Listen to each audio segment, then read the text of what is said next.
Exploring the intersection of politics, science, culture, and history from a secular perspective. It's Secular Yakking with Robert and Tom, the dynamic duo of obscure secular media. Hey, welcome back, Yackers. We are back with you. Only a day late this week, though. It's been a rough couple days. It has. I think it has for everybody. Yes. But probably next week we should be on time. Hopefully, yeah. And, of course, joining me this week, again, is Tom Essel. Hello. And Carrie. Hi. And we're ready to, I guess, yak at you. Yeah, let's do it. All right, so we'll start with Twitters. We've got Noel George and Dave Weasel. Huh. Hi, Dave. Weasel. Just two. Hi, Noel. That's sad. Oh, well, that's fine. That's okay. We'll take what we can get. It's better than none or negative. That's true. Yeah. If we get negative followers, we should do that. Yeah. That would be hilarious and sad at the same time. Yes, it would. I don't think I've had a negative week yet. Oh, well, if we do, we'll be sure to let people know. Well, maybe after this week we will. It's possible. Anyway, stories? Anybody have anything they want to talk about? Oh my god, it's been a miserable day. I don't even have anything to talk about that's like podcast worthy. Like, just the water pipe broke in the house. We have no water pressure. It's just horrible. That is no fun at all. And then, like, my day job was just a long, long day. I'm sad. People should feel bad for me. You should follow us on Twitter and tell us how bad you feel for me. Or leave us an iTunes review. I haven't had one of those in months. Oh, leave us an iTunes review about how great we are and how sad you are for Tom. Yes. Mm-hmm. You got anything, Carrie? Anything exciting happen? No. No? Not really. Not really? Other than the regular stressing about exams for classes and stuff. Exams. Whatever. Yeah. Schoolwork. All right, fine. All right. Well, earlier this week, in fact, Saturday evening, wasn't it? We were on Atheist Nomad Streamathon for Light the Night leukemia raising funds for. Yeah. Yes, we were. Yeah, I think I said that in a weird order. It's okay. You probably did, but it was like Yoda. No, we had a great time. We spoke for about an hour to those guys. Sam Mulvey was on there. Everybody learned that I hate calamari. Yeah, we did. Fun so times. now that's gonna like bounce. Now people aren't gonna feel sad for me. Yeah, I know. This is the worst. That's right. I'm not a big fan of calamari. It's terrible. It's horrible. Yeah, it's the grossest stuff ever. Yeah, it's like gummy. Yes, it's like chewing on rubber bands. Sorry. Yes. Anyway. Yes. No, that's like that's out. Fishy rubber bands. Yeah. Oh, now no one's gonna like both of you. I'm not worried about it. There's a lot of people that don't like me. Yeah, what do you hear with the Yak to the Past segment? It's over after that tonight. I think so. Yeah. You got me worried about that one. I'm going to put a lawyer on retainer. Yeah. Yeah, that's a good teaser for you. Yeah. Also, we're going to be in California. Well, both of us will actually be in California for once. Yeah. October 16th for the California Free Thought Day. Yes, and Sacramento at the Capitol. Yep. I think it's actually at the Capitol, like the Capitol grounds. Yeah, it's like right on the steps. Yeah, which is so cool. Come out, say hi to me, Robert. My editor for Danthropology, Dan Errol, will be out there for his book tour. Yep. Cool. Which I think you just got his book. I just got his book, so I'm going to make sure to have him sign it. I'm going to try and track down David Silverman, see if he'll sign the forward part. Yeah, they'll sign it. Yeah. And, Dan, his first book, Parenting Without God, I actually got a hold of him. I was like, hey, man, send me a signed copy of your book. And so he signed a copy. This was like a year ago. He signed a copy and never sent it to me. Wow. And now we live in the same city.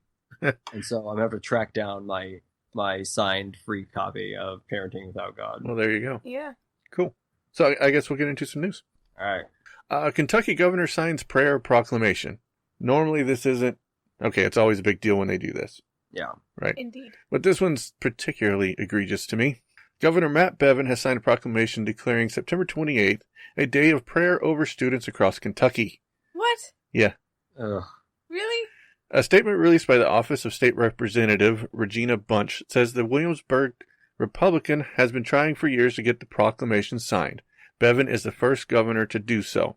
Bunch says it's an effort to mobilize thousands of Kentucky adults to pray for and with their teenagers. What? Jesus. The proclamation says Kentucky students are facing extreme challenges, such as peer pressure to abuse drugs and alcohol, school violence, and low self-esteem. Also today... So praying helps with those things? Yeah, sure.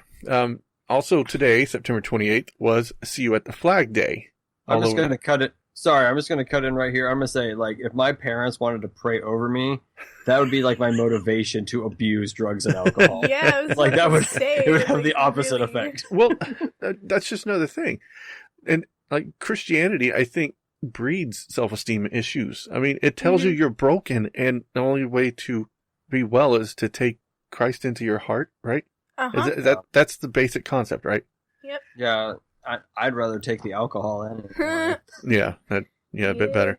But yeah, today was See You at the Flag Day, which is a national day that they've set up for kids all across the nation to go to the flagpole and pray in a circle. Yes, and actually, I have some really interesting... It's not related to the Kentucky thing, but it is related to the See You at the Flag Day. Right, and that's what the Kentucky thing was kind of about. Yeah, and I'm not going to say how I know or where the school is, because I just found out like 2 hours ago. But there is a school, and we'll just say it's in Missouri. Okay.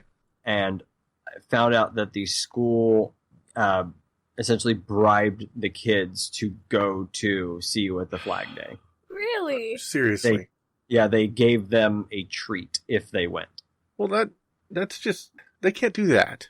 Yeah, it's super illegal, and I'm like I said, I just found out about this like 2 hours ago from a friend of mine, and so I'll be working on that. So expect to hear more about that. Well, there you go. Yeah. Breaking news on secular yakking. We finally did it. Yeah, we did it, man. Yeah, Yay! We can't tell you anything about it. Sorry. Yes, you can't tell. Yeah, like I said, until I know like specific details and whatnot, I don't want to say too much, but I do know that it happened, and so I'm going to get my grubby little paws in there and see what trouble I can stir up. Cool. Yeah, go do that. Yeah. It's what I do best. We'll support you on that. Sweet. Looking for something new and exciting? Or maybe just a change from the old Atheist Show format? Cellar Door Skeptics Podcast provides listeners with hours of enjoyment each week on Spreaker and iTunes. Check us out as we talk politics, religion, science, reviews of books and music, along with the occasional interview just for a twist. Join Christopher Tanner and Chris Hanna every Tuesday night at 8 p.m. Eastern as they bring fresh content to you. Walk with us through the cellar door as we help you prepare for the revolution. You can find us on Spreaker, iTunes, YouTube, and even on Facebook. All right. Carrie, do you have a story for us today? I do indeed. You do indeed. Okay. All right. So, the Foothills Academy College Prep Boys soccer team brought two girls on as players when they couldn't get enough for a full girls team. And almost everyone was happy with that decision. Almost. The team drove an hour to play a game against Our Lady of Sorrows, a private Catholic school. When they sad private Catholic school. Oh, God, yes. dang it. You're right here. Here you go. You can see my little. All right. You're right there. All right. Yeah. So, when they arrived, the other team refused to play against girls. Eliza and Colette, right? Yep. All right. Cool. Actually, I think it's Alyssa, but whatever. I think it's Alyssa. Yeah. Did I say Elijah? Yeah. God dang it again. Okay. Volunteered to sit out the game. The team lost. Had that. Wait. Bam. Right. Yeah. Okay. Yeah, I'm like, that doesn't look right. There you go. Thanks. All right. The team lost had its first loss of the year. What did you write, Robert? I don't. What did you do? I'll take some of that out. All right. All right, you read while I'm going to go down here, and while you read slow, I will edit as you read. Go. Okay. The team had its first loss of the year, but the next time, the boys said they would not play unless the girls took the field also. It didn't seem to take long to happen. Mesa? That's Eventually. All right. Anyway, what was it again? It's Mesa. Mesa. All right. Christian school told the team they couldn't play with girls on the field because of religious reasons.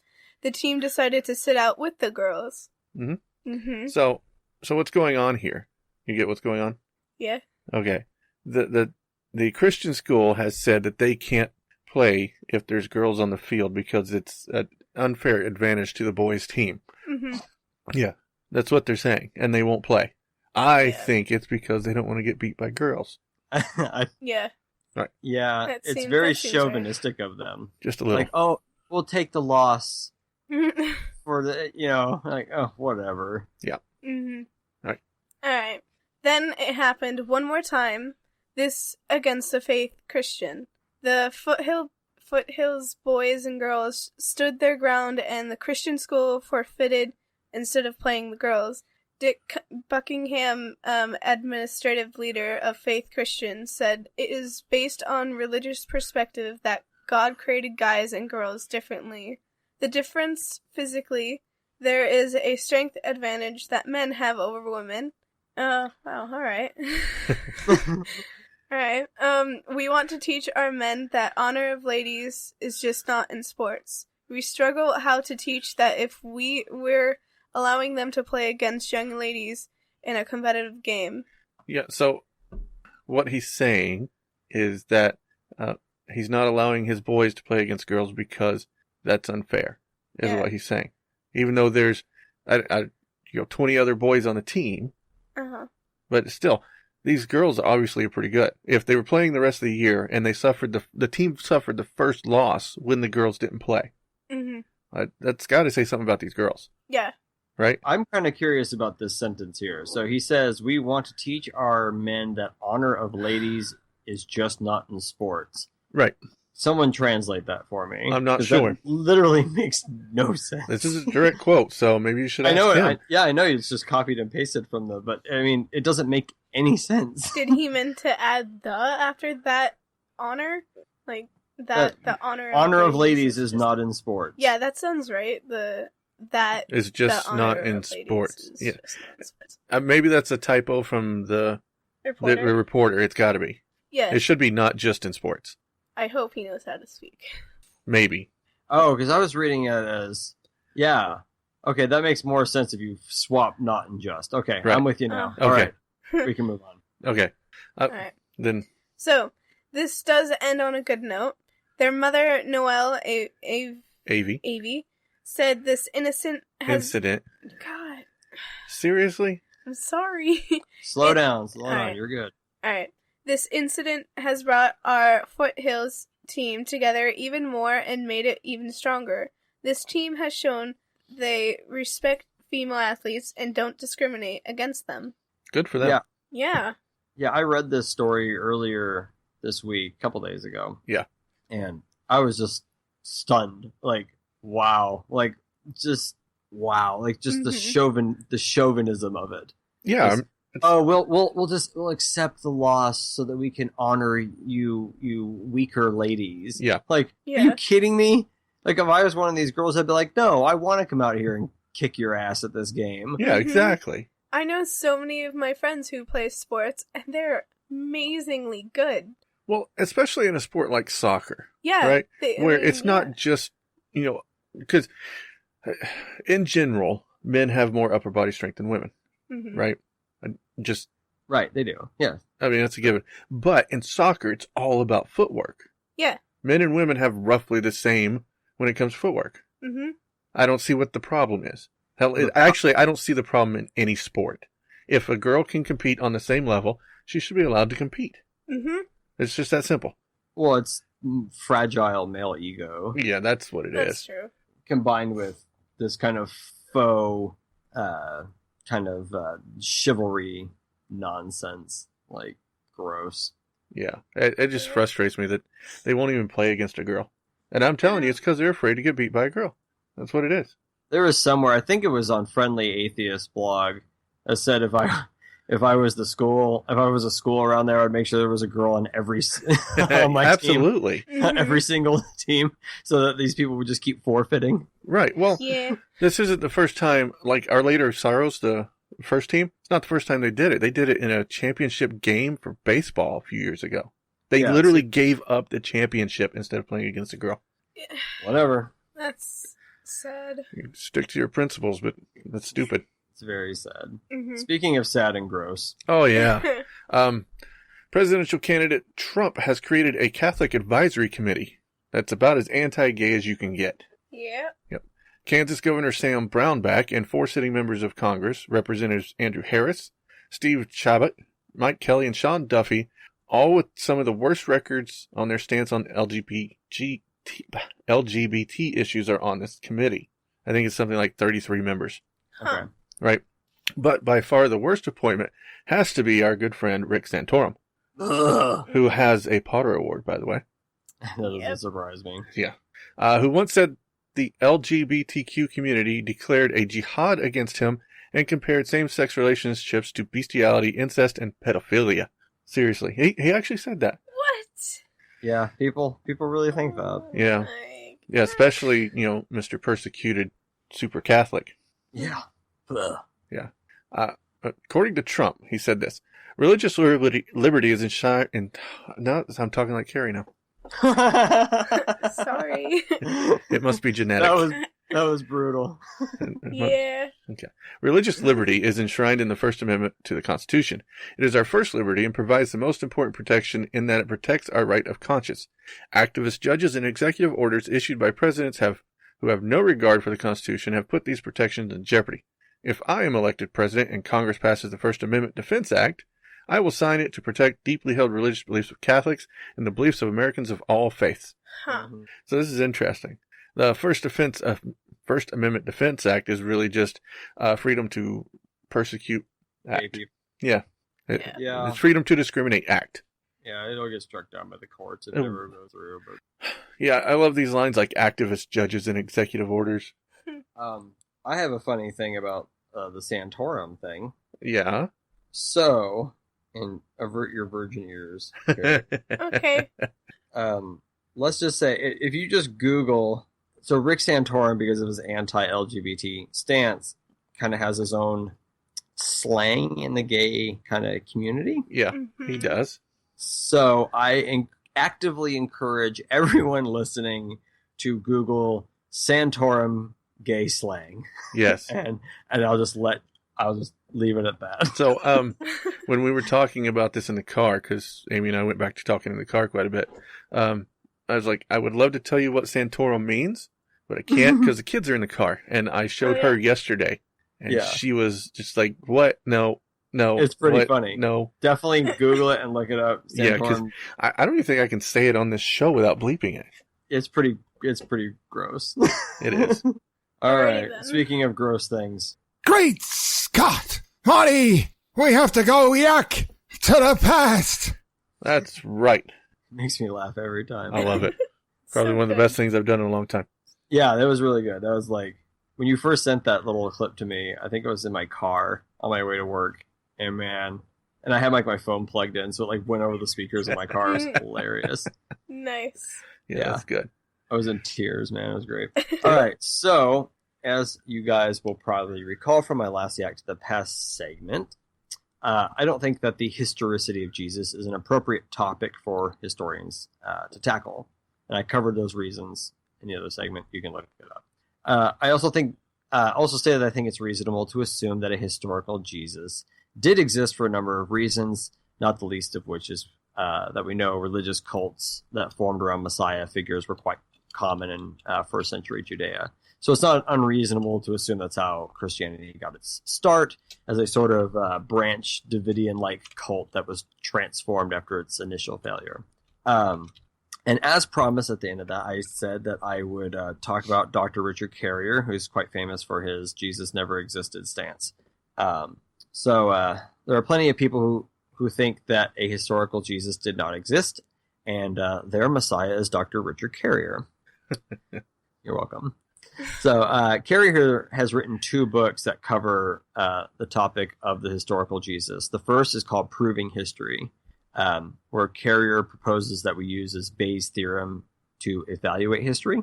And the second is On the Historicity of Jesus, Why We Might Have Reason for Doubt. In his second work, Carrier applies his methodology to quote-unquote prove that historical Jesus likely never existed. For those who don't know, Bayes' theorem is used to describe the probability of an event. Basically, you weigh the probability of two things against each other. It's a mathematical formula. Yeah, that. It's always been kind of weird for me to add that in history, but then I'm neither a mathematician nor a historian, so. Yeah. Well, luckily I'm one of those. So there are numerous issues with using Bayes' theorem to do historical research, and there are numerous issues I have with Richard Carrier in general. I've been getting a lot of flack for this lately on my personal social media, so I'm just going to kind of spell out my reasons here for how I feel about the Richard Carrier thing. I'm going to preface this, though, that there is, I'm sure people who follow secular news know that there's a lawsuit going on right now. There's some accusations made against Richard Carrier, and he's making counter accusations. I'm not touching that with a 10-foot pole. And neither am I. Yeah, we want nothing to do with that. This is solely about the historical Jesus and Carrier's work on that and a few other issues. But like I said, the legal allegations, all this other stuff, that's going to work itself out in court, and I want nothing to do with it. Correct. So with that said, we're going to talk about Bayes' theorem first. So firstly, Bayes' theorem requires that you assign numerical probabilities to certain events or evidence. So this doesn't make a whole lot of sense for a historian to do. So instead of describing what is reasonable, the historian is asked to give a hard number to an event or a piece of evidence. So really, to illustrate how ridiculous this is, consider this question. Imagine you're a historian 200 years from now. So what numerical value would you give the probability that Barack Obama's birth certificate is authentic? 100%, 64%, 20%, 5%. If you're a birther, you'd probably assign 0%. So the problem here is that Bayes' theorem is highly susceptible to the bias of the person inputting the data, right? In fact, while atheist Richard Carrier uses Bayes' theorem to demonstrate the unlikelihood that a historical Jesus existed, Christian apologist William Lane Craig uses the exact same method to demonstrate the likelihood that Jesus did exist. Yeah, he's certainly not the only one to do that either. Right. So, Sure. So if this using this formula is so foolproof, it's amazing how you end up with two polar opposite answers using the exact same method. Right. Mhm. So, second, we got to discuss Carrier's implicit bias. Okay. So, Dr. Carrier is a mythicist, which is someone who believes that neither a historical nor a biblical Jesus ever existed. They think that Jesus is as made up as Hercules, Jupiter, Achilles. It should be noted that Carrier's research on the Jesus Project was partially funded by Atheists United. There's a YouTube video of him presenting his research where he states that very specifically. And matter of fact, he's even presenting it at an Atheists United little get together. So does it really surprise anyone that after years of research, Carrier discovered that his belief about a mythical Jesus was the most probable answer, a result that doubtlessly pleased his donors and his target audience? Right. We hear all the time that from the anti-science people who are saying, that this was funded by a scientific research group, so we can't trust that science. Right. Yeah, that's. I don't think that. But that's not what we're saying. But right. I don't think it's. It really depends on who it is. I don't think that Atheists United is known for their historical scientific research, so I'd actually be more inclined to accept the results of a historical study done by a Jesuit institution than I would by something that's essentially an atheist social club. Right. An atheist activist club. So, it really, you gotta weigh the sources here and who's really funding this. And, like I say, Carrier is a mythicist before he started his research. Yeah. So, thirdly, part of the issue I have is how readily Carrier's message resonates with his audience.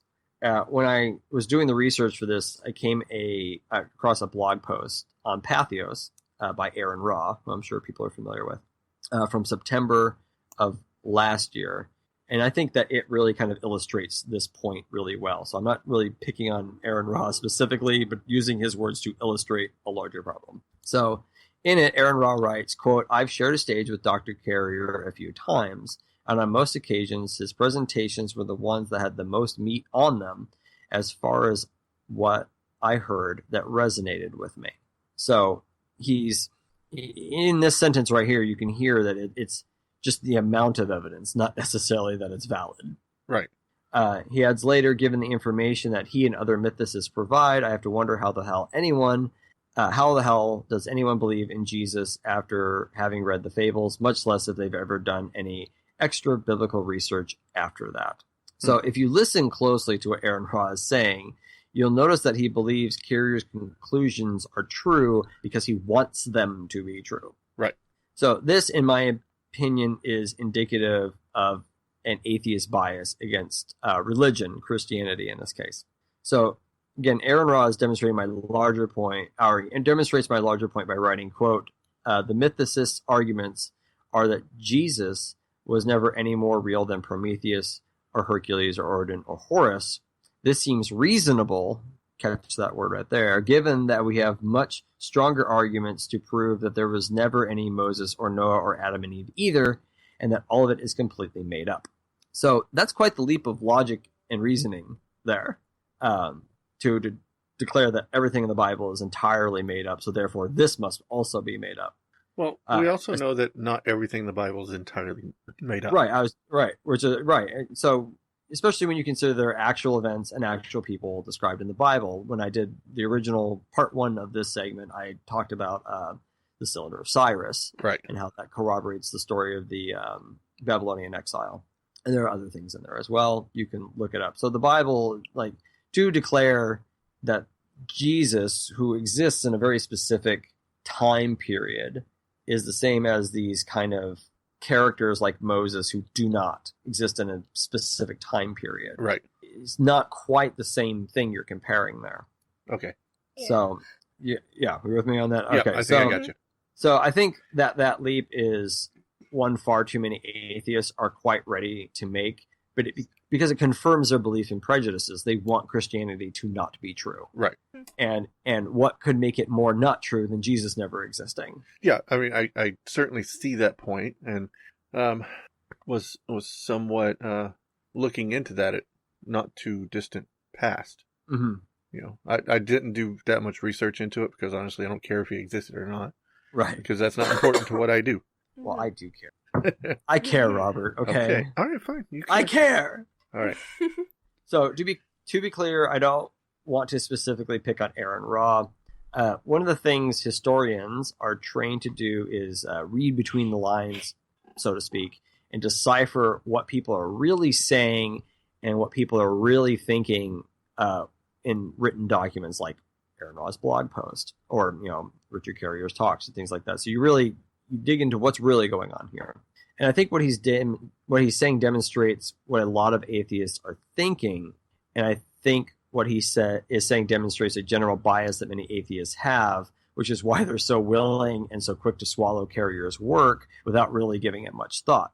There's a lot I could say here, and so I don't want to run too far over. But one of the arguments I've seen for Carrier's work is that it's heavily footnoted. There's footnotes and it's well documented. Yeah. That doesn't mean shit. Yeah. That doesn't mean it. David Barton's is heavily footnoted. Exactly. I was just about to say David Barton's is heavily footnoted. So I read a book recently. I think it was actually one of my books of the week, which we haven't done in a while. It was about It's Dangerous to Believe by Mary Eberstadt. Yeah. And it was heavily footnoted, and it's, but when you actually look at the sources, she's either misquoting them, misrepresenting them, or just flat lying. So just because something looks scholarly doesn't mean that it is. Another point I want to make is about Carrier's research, is that in only 6 years of research, and he says in this, like I said, this YouTube video where he first presents the results, it's 6 years of research. So in only 6 years of research, not only was Carrier able to discover that every single method ever applied to the historicity of Jesus was flawed in some way, but he was also able to discover that his method was superior and correct. Huh. And that's quite the claim, and I think that its boldness, we'll use the word boldness, yes, speaks for itself. And one more thing that's not in my notes, but I just have to cover this because it bothers me deeply. And I'm going to preface it by saying that Richard Carrier is absolutely free to do whatever business practices he wants to do if people are going to pay for them. Yeah, that's true. As I am free to criticize them. Yes. So he has a program where you can learn to think like a historian. And you sign up for this program, and it's not like prohibitively expensive or anything. And I just did a little bit of looking into it, nothing too deep. But one of the things that jumped out at me was all the source materials are covered by the tuition costs, with the exception of the book they use. And I'll give you one guess whose book you have to buy. Well, I don't even want to say. Oh, say it. Oh, it's got to be Richard Carrier's book. Yes, you have to buy Richard Carrier's Proving History, which will teach you how to think like a historian, which is funny because this kind of Bayesian method isn't really generally accepted by historians. It's really considered kind of a fringe thing. Well, but isn't that like common practice for professors in colleges to require you to buy their book? Not necessarily their book, but sometimes a friend's book. Yeah. And you can't do the course without that book. Well, of course, yeah, you can't do the course without that book. Like I said, this is a private business, so whatever, but it just kind of struck me as, thinking like, there are so many historical schools of thought. And so to only use one fringe school of thought, and then say you're teaching people to think like a historian, I think is a little bit disingenuous. All right. We'll go with that. So in summation, when it comes to people like Richard Carrier and his work on Jesus, I would caution people to not only consider what he's saying, but the other underlying reasons why he's saying it. Are you being duped by your own bias? In my opinion, Carrier was.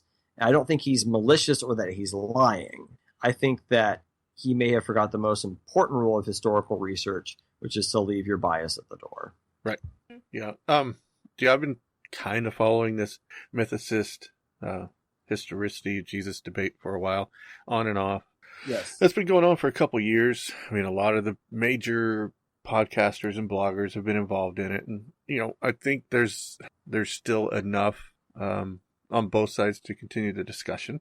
Yeah. I think it's an interesting, I think it's a fun and interesting debate to watch. It's kind of like watching a, does God exist debate. Right. It's, between it's pointless and the audience has already made up their mind for the most part, but it's still a kind of a fun exercise to have. And, debating the historical Jesus, I think, isn't necessarily a bad thing. Well, but go ahead. Yeah. Well, a couple years ago, I was the AV guy at a conference out here in Seattle, which Richard Carrier debated a Christian. I can't remember the Christian's name. He's a local. And, I found that incredibly entertaining. Mm-hmm. Yeah. And that's another point I really, really want to make here. Okay. Like, I'm just going to lay it out. People are going to hate me after this. Like, please remember that out in the blogosphere. And this includes, I write for a blog on Patheos as well. Please remember that this is very skewed, biased information. Okay. Like, some people do better than others at presenting an unbiased position. At Danthropology, we try very hard to be unbiased and truthful to the information we have. It doesn't always happen, but we're human, whatever. So just kind of be cautious and remember that people are selling you a product. Yeah. So typically if something sounds too good to be true, it is. So I would just really caution people with things like this, where Carrier's claiming to have the definitive answer to did Jesus exist, and it's kind of nonsense. Yeah, what this kind of reminds me of? Something that came up, I think last year, maybe the year before. That guy who was I don't remember his name, but he was going on about how Jesus was a Roman conspiracy made up to control the Jews, I think. Oh yeah, I know what you're talking about. Yeah, I don't remember his name, but I know what you're talking about. And the fact that we don't remember his name lends something to how well he was accepted in the community. Right. Yeah. He was pretty much drummed out pretty quickly. Yeah. I think Carrier has got what he's got. He's obviously a smart guy. He's got a PhD from Columbia or something like that. He's not an idiot. I think I think he's also a savvy businessman, Oh yeah. and people should be cautious of that. Is all I'm going to say. Like this guy really, and it's really interesting to me. I was actually saving this for Christmas time, and it just came up else, at another time. So I brought it up sooner. I was saving this for Christmas because during Christmas you get the inevitable, did Jesus ever exist type, blog posts and whatnot. And I was going to go after it then, but that's life. Yeah, that's the way it is. Yeah. So that's kind of, I hope that people listening will kind of understand and understand this isn't a popular thing to say, that, atheists can be biased because we like to imagine ourselves as, more reasonable, more logical, etc. You're not. Sorry, you're not. You can be just as biased as religious people. So That is true. it's recognizing that and correcting for it that makes you more logical and reasonable, not what you believe about a god. So. Right. Well, enlightening as usual, Tom. Thank you. Indeed. All right, so I think that's all we got for regular content this week. Yeah. Yeah. All right. Yes. So let's do some contact info out there, Tom. Well, I'll go first. If you want to yell and scream at me about my history segment, or if you have suggestions for my history segment, you can get a hold of me on Twitter at TCEssel, or you can email me tom@secularyacking.com. You can find me on Facebook. You search Thomas Essel, and I'll pop up in there. Carrie? Alright, so you can contact me on Twitter at KRNightmares, and my email is carrie@secularyacking.com. Cool. You can find me on Twitter at the Motto Guy, and my email is robert@secularyacking.com. I'm also on Facebook. You can probably find me. I'm one of a billion Robert Rays, but you'll probably find me on there anyway. Eventually. Yeah, and Tom and I both have professional Facebook pages, so you can find us that Professional. way. We use professional in quotes. Yes. Mhm. And of course, the contact information for the show is podcast@secularlyacking. That'll come to me too. And if it's necessary, I'll send it to the right person. And you can follow us on Twitter @secularlyacking, right? Yes. Yes. I agree. And you should follow us on Twitter. I sometimes get on there and have some fun. Yeah. Yeah. Yes, he does. Yep. Matter of fact, even if you don't, just get on there and just start arguing with them. Even if you don't actually hold the opinion you pretend to be holding. Yeah. That's always fun too. Yeah. I'm gonna make a bunch of fake Twitter accounts and spam Yes. you. That'll be Do fun. it. Then I'll have to get on here and talk about it. Exactly. Like this guy. Sorry, that was me. All 30 of them. Yeah. All right. Well, that's all I got for you this week. All right. Goodbye, Internet. Bye.